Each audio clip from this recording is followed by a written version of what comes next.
I lived next door when a man found out his wife slept with his best friend. He didn't fight. He just disappeared for 13 years and let her die waiting. I'm an environmental compliance officer, which means I spend my days making sure factories aren't dumping chemicals into rivers and developers aren't building on protected wetlands. It's boring work, but it taught me something useful: how to observe without being obvious. How to notice what people want hidden. That skill is the only reason I understood what happened to Kalen Voss. I moved into the house next to his in 2009. Ridgewood was one of those neighborhoods where people knew each other's names but minded their own business, the perfect balance. Kalen was in his early 40s then, worked as a hydrological engineer. If you don't know what that is, it's basically designing water systems for cities and industrial sites. Technical. Precise. No room for error. That described Kalen perfectly. He had this calm about him that most people mistook for boring. He wasn't the guy cracking jokes at barbecues or telling wild stories. He was the guy who'd fix your leaking sprinkler system without being asked, then wave off your thanks like it was nothing. Steady. Reliable. The kind of man you'd want in your corner. His wife, Seraphine, was the opposite. She was a textile designer, vibrant, creative, always hosting dinner parties with these elaborate tablescapes that looked like they belonged in magazines. Their house was immaculate. She made everything look effortless. And then there was Darius. Darius sold industrial equipment, cranes, hydraulic systems, that kind of thing. He'd been Kalen's best friend since college. If Kalen was at home, Darius was probably there too. Weekend barbecues, shared vacations, their families were tangled together in a way that looked unbreakable. I kept my distance mostly. Borrowed tools occasionally. Waved in the mornings. Had a beer with Kalen maybe twice a year when we both happened to be working in our garages at the same time. He talked about water pressure and drainage systems. I talked about EPA regulations. Riveting stuff. But over 9 years, you notice things. Like how Seraphine and Darius would stand a little too close when they thought no one was watching. How they'd laugh at jokes that weren't that funny. How Kalen would sometimes go quiet during their gatherings, just watching them with this unreadable expression. I never thought much of it. People are complicated. Friendships are messy. Maybe I was reading into nothing. The thing about Kalen, he was methodical about everything. His garage was organized like a hardware store. His lawn was cut in perfect diagonal lines. Even his trash cans were positioned exactly the same way every week. He didn't do anything without thinking it through first. That's why the change was so subtle. About 6 months before everything ended, I noticed him staying up later. His garage light would be on past midnight. I'd see him out there, not working on anything specific, just sitting, thinking. He got quieter too. Still waved. Still smiled when Seraphine hosted her dinners. But something behind his eyes had shifted. I remember one Saturday morning that summer, I was replacing my mailbox post and Kalen came over to help without me asking. We worked in silence for a while, then he said something that stuck with me. You ever wonder how long people can keep secrets before they start leaking out? I looked at him. He was staring at the post, measuring it with a level. Depends on the secret, I guess, I said. He nodded. Yeah. Depends on the secret. That was it. He helped me finish the job, declined my offer of a beer, and went back to his house. I didn't understand what he meant then. Then came that autumn evening. I was grilling dinner in my backyard, nothing fancy, just burgers, and I could see their patio through the gap in the fence. Kalen, Seraphine, and Darius were sitting out there with wine glasses, laughing about something. The sun was setting, casting everything in that golden light that makes ordinary moments look meaningful. From where I stood, they looked perfect. 3 people who'd known each other forever, comfortable in that easy way old friends get. But then I noticed something. Seraphine and Darius were drinking. Their glasses were half empty, being refilled. They were loose, relaxed. Kalen's glass was full. He wasn't drinking. He was watching. And his eyes, I'd never seen them look like that before. Empty. Not sad, not angry. Just turned off. Like someone had flipped a switch inside him and the light had gone out. He caught me looking. Gave me that same neighborly wave he'd given me 1,000 times before. But I knew, I don't know how, but I knew, something had already been decided. That was the last normal night. It happened 3 nights later. I was home, finishing up some paperwork from a site inspection. The kind of mindless data entry that lets your brain drift while your hands work. I had the window open. It was one of those cool October nights where you can finally turn off the AC. Around 9, I heard a car door. Looked up out of habit. Darius's truck was in Kalen's driveway. Normal enough. He was there all the time. But something felt off. I went back to my laptop, tried to focus. Couldn't. That feeling you get when your brain knows something's wrong but can't articulate what. The neighborhood was quiet. No music from their patio. No laughter. Just silence. I glanced at the clock. 10:44 p.m.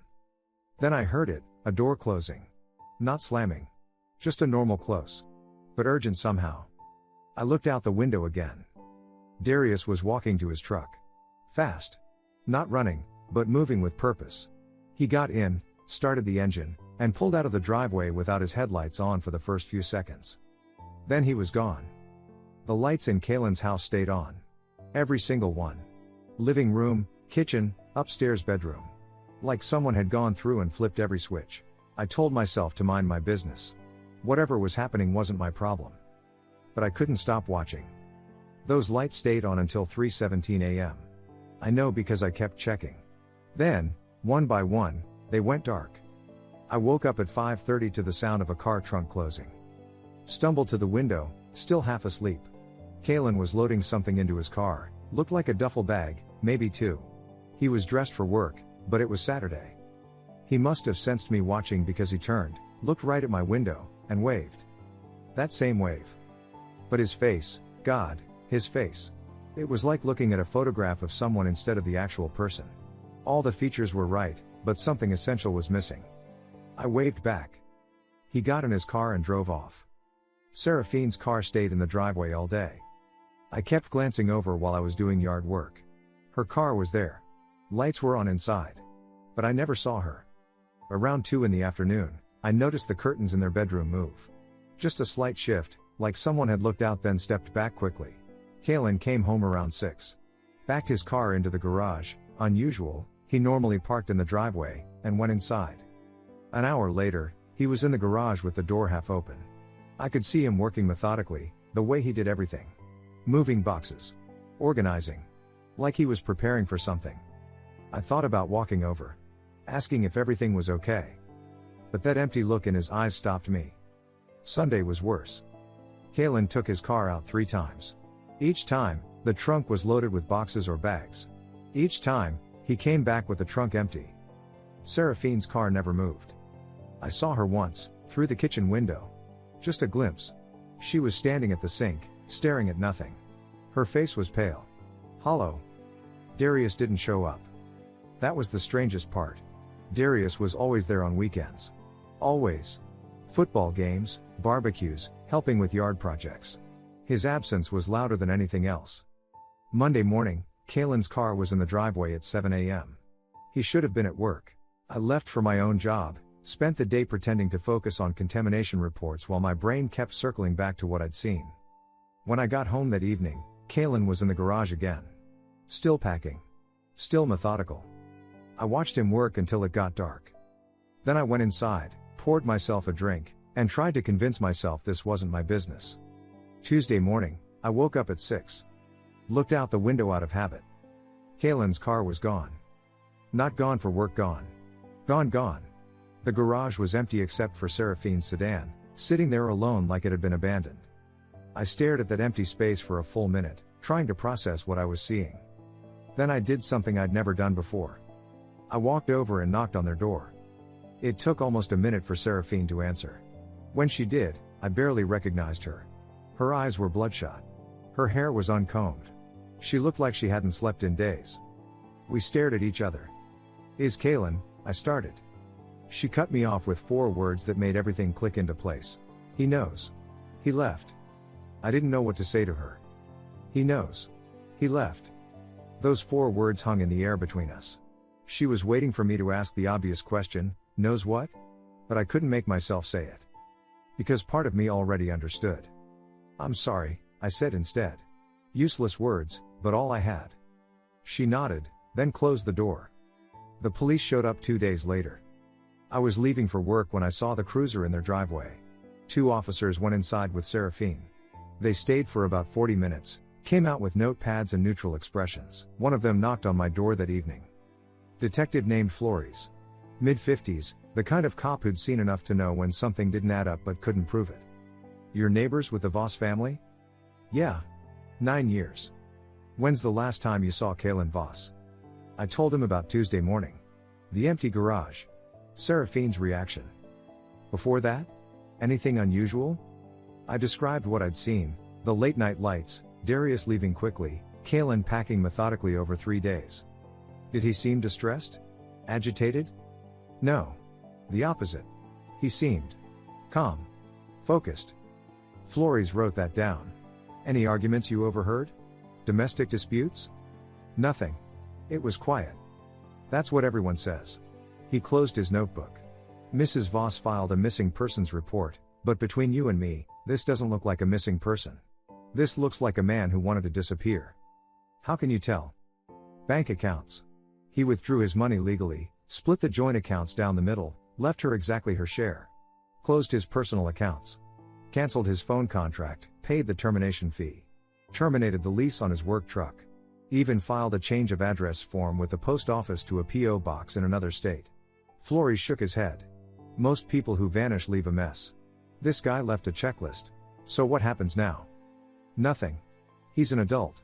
No evidence of foul play, no signs of mental crisis. He has the right to leave. Flores looked at Kalen's house, then back at me. You seem like you pay attention. You think something happened to him? I thought about those empty eyes. That methodical packing. No, I said. I think he planned every second of this. Seraphine played her part well for about a week. She told the neighbors Kalen needed space. Work stress. He'd taken a leave of absence to find himself, she said it with this practiced smile that didn't reach her eyes. Some people believed her. Most just pretended to. Darius stopped coming around entirely. I'd see his truck sometimes, driving slowly past the neighborhood like he was working up the courage to turn in. He never did.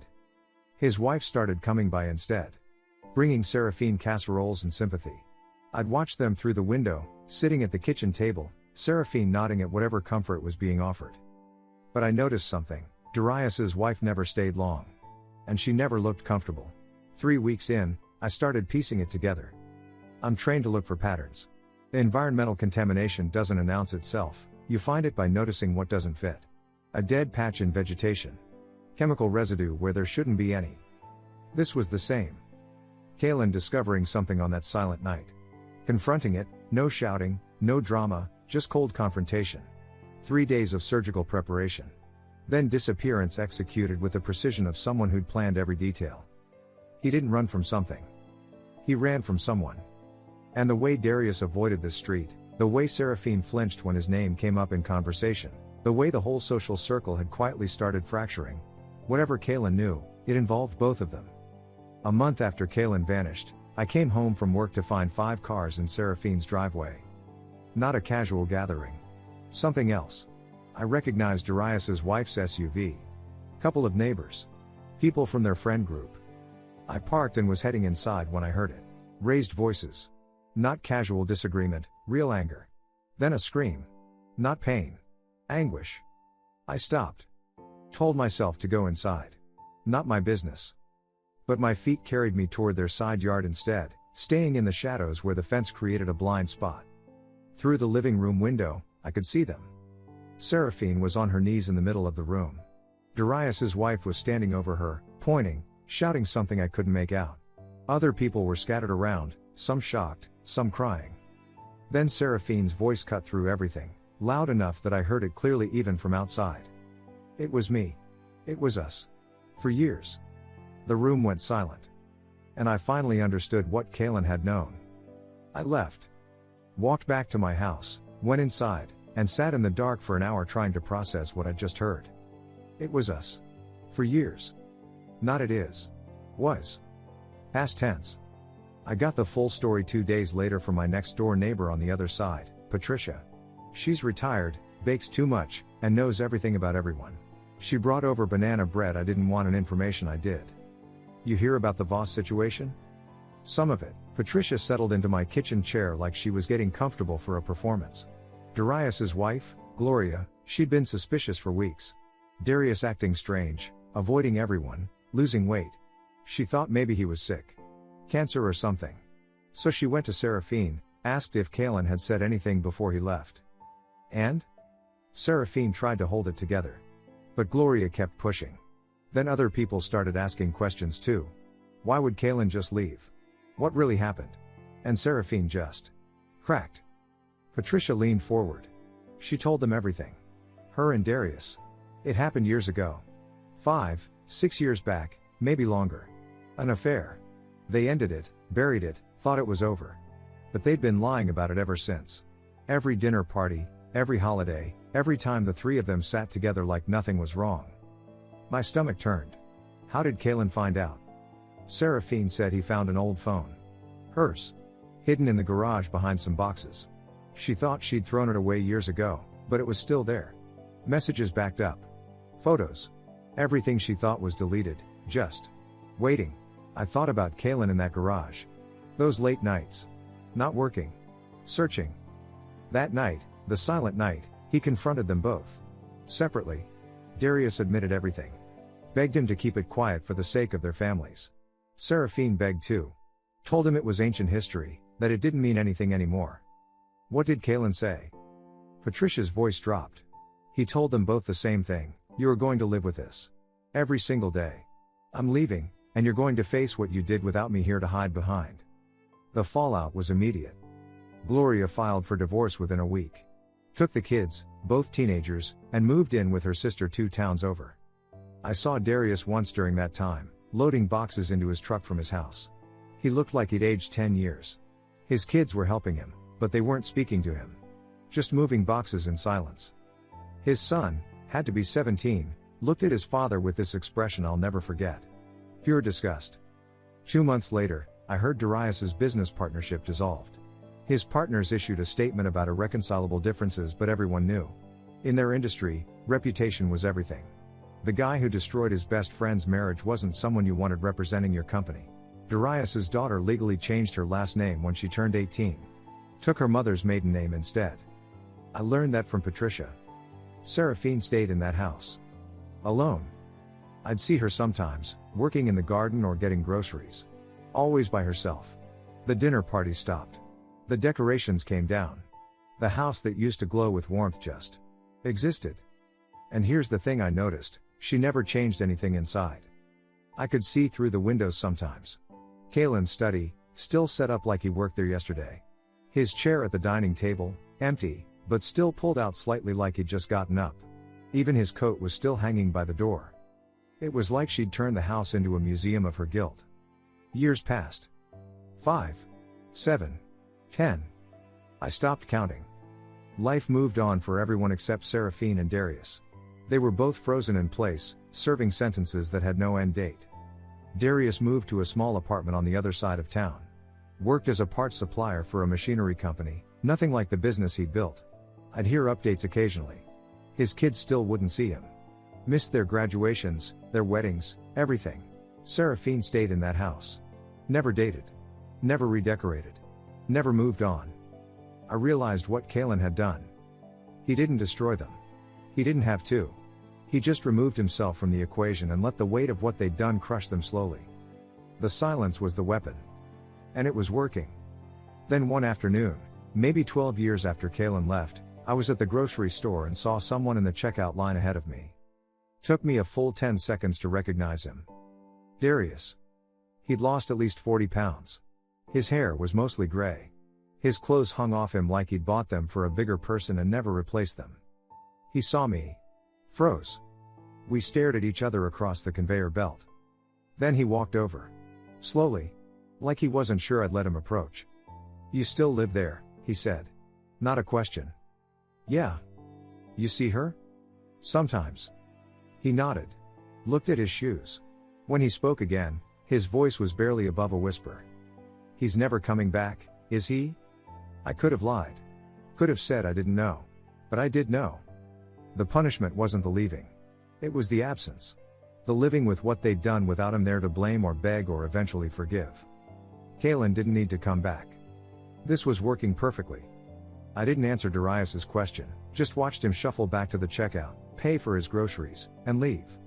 Time does strange things when you're watching someone serve a life sentence they gave themselves. Days blur. Seasons repeat. You stop marking anniversaries of when it happened because the absence itself becomes normal. 13 years. That's how long it took for the silence to finish what it started. I watched Seraphine age in that house. Not the normal aging everyone does, this was something else. Like she was weathering from the inside out. Her hair went from dark brown to gray. She stopped wearing the bright colors she used to love. Everything became muted. Beige. Gray. Invisible. The house aged with her. Paint peeled. Gutters sagged. The garden she used to maintain like a showpiece turned into an overgrown tangle. But inside, everything stayed exactly the same. I could see through the windows on trash nights when I'd walk past. Kalen's study, untouched. His books still on the shelf arranged the way he'd left them. His coffee mug still on the desk. His clothes still hanging in the closet. I saw them once when Seraphine left the bedroom curtain open. A whole row of button-down shirts, probably outdated by now, but still there. Waiting.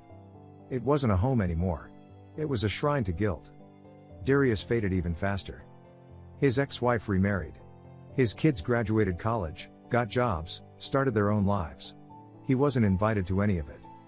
I'd hear updates through the neighborhood network. Patricia mostly, though she'd gotten quieter about it over the years. Even gossip gets old when nothing changes. Darius worked a series of jobs that got progressively smaller. Equipment supplier. Warehouse inventory.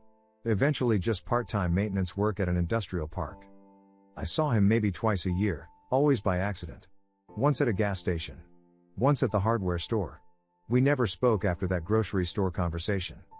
But I'd watch him sometimes when he didn't know I was there. The way he'd drive past the old neighborhood, slowing down near Seraphine's house but never stopping. Like he was checking to see if it was still there. If she was still there. If the punishment was still in effect. It always was. My own life moved on. I got promoted. Dated someone for a few years. That ended.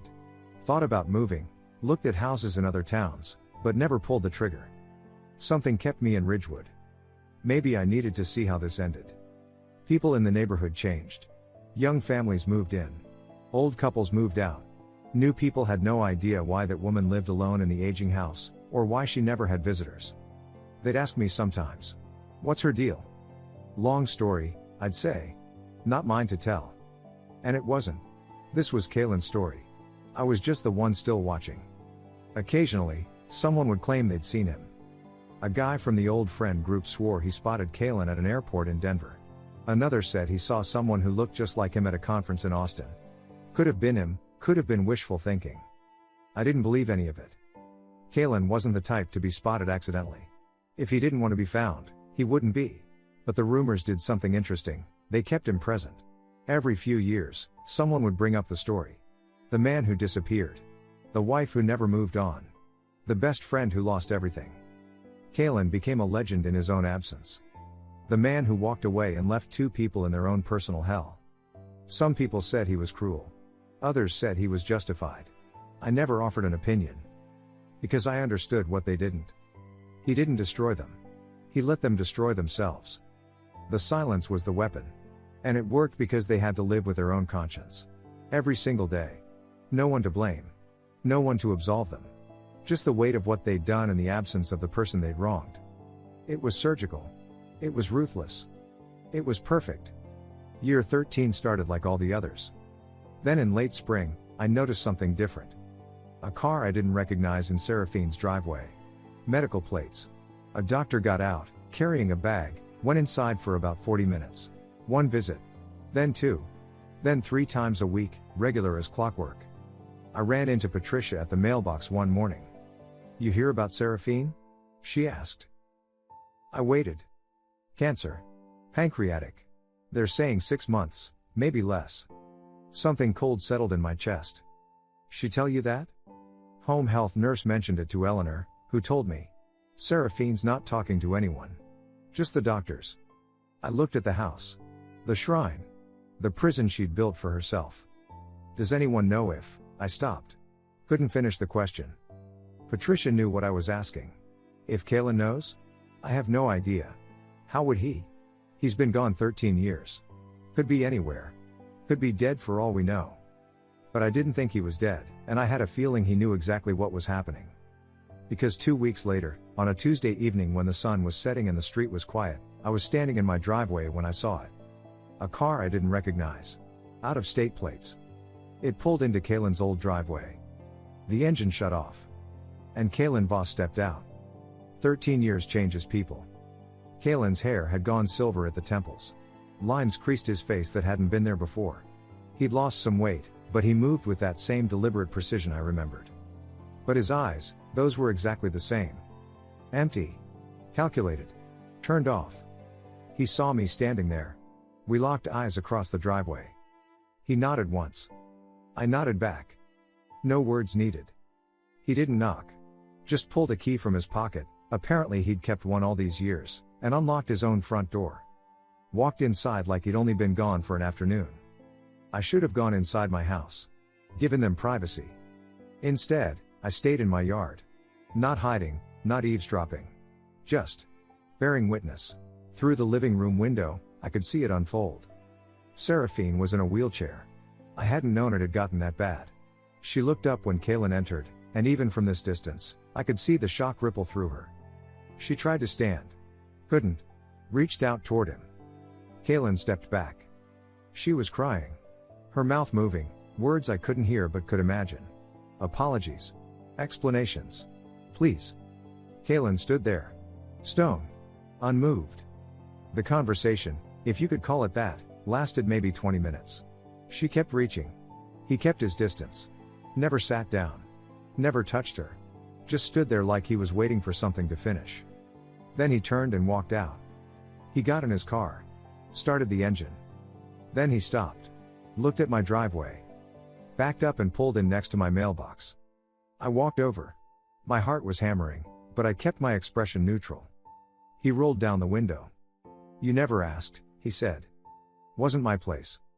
He studied me for a moment. Then he shut off the engine and got out. We stood there in my driveway, two men who'd been neighbors for 9 years and strangers for 13 more. I found an old phone, Kaylin said. His voice was steady. Matter of fact. Seraphine's. Hidden in the garage behind some boxes. She thought she'd thrown it away years ago, but it was still there. Messages backed up automatically to a cloud account she'd forgotten about. Everything she thought was deleted, just waiting. I didn't interrupt. Photos. Texts. Years worth.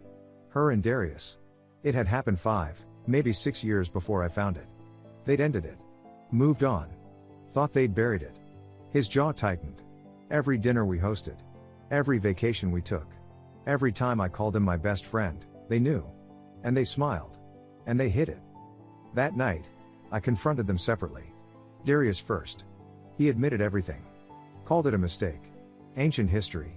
Asked me to keep it quiet for the sake of our families. Kaylin's laugh was bitter. Like I owed him discretion. Then Seraphine. She begged. Said it meant nothing. That she loved me. That she'd made a mistake years ago and spent every day since trying to be worthy of me. What did you tell them? I told them both the same thing. I'm leaving. You're going to live with what you did. No lawyers. No drama. No public exposure.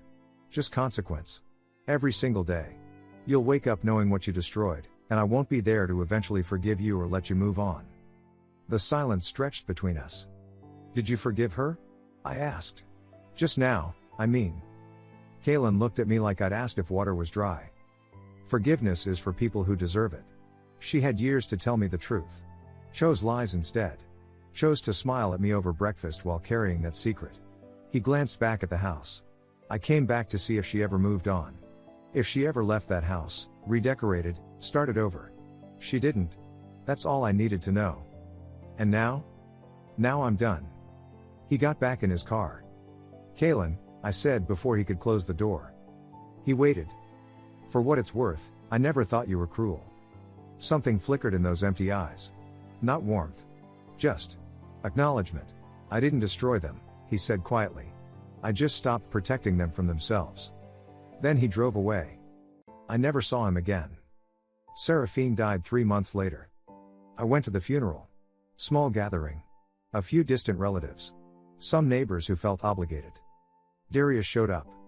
No one spoke to him. He stood in the back, shoulders hunched, looking like a man who'd already died inside. When it was over, I watched him walk to his car alone.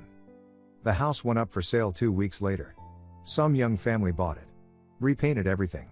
Tore out the garden. Made it theirs. All evidence of what happened there, erased. Except in the people who remembered. I still live next door.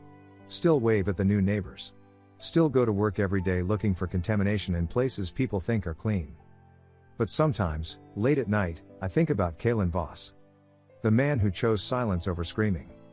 Who understood that the cruelest punishment isn't violence or rage, it's absence.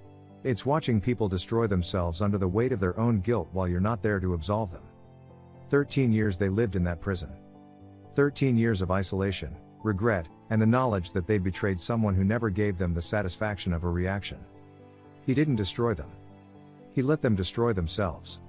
And then he walked away. Again. Free. Thank you so much for watching until the end. If you really like our videos, please don't forget to like, share, and subscribe. Have a great day.